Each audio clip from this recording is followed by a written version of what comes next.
Not only am I a minority member of this committee, I hold a minority view on the war in Afghanistan on the committee. I'm against it. Based on even the words of our own witnesses today, the corruption in Afghanistan is unsolvable.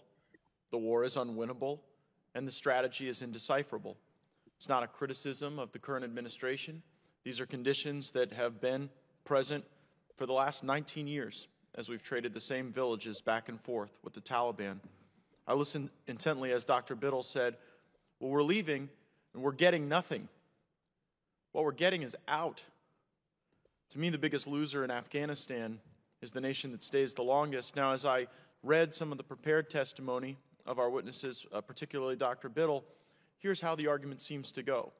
2,500 troops really has no military value. There is no technical capability with 2,500 troops that we have that is going to fundamentally win this war. We've had 100,000 troops there, and we couldn't win it. And now we think with 2,500, that's what's going to preserve these alliances and ensure our allies that we're really there with sufficient grit.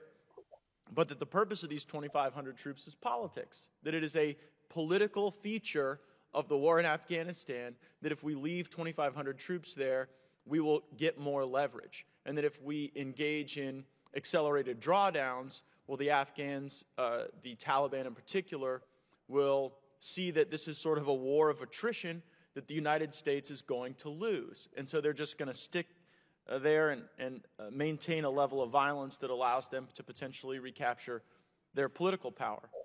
But the obvious question is, if we know that the 2,500 troops we're leaving there don't have military value and are there as a political statement, probably the enemy knows that too. Probably they understand the very dynamics that our witnesses have laid out through their testimony today, that this only ends one way, with us leaving, with the Taliban getting more power, and with conditions in Afghanistan in pretty rough shape going forward, as they have been for the last 2 decades, as they were for a substantial period of time before that.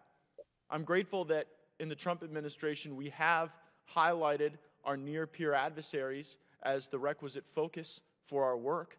I'm glad that we don't believe we have to chase every potential terrorist into every potential cave in Whereveristan so that we can, thump our chests and say that we're being tough with a global counterterrorism mission. It is my sincere hope that we not only reduce our troop levels to 2,500, but that we reduce them to 0, that we leave Afghanistan. This has been the longest war in our nation's history. Our country is weary of it, even if the Armed Services Committee is not. And I yield back.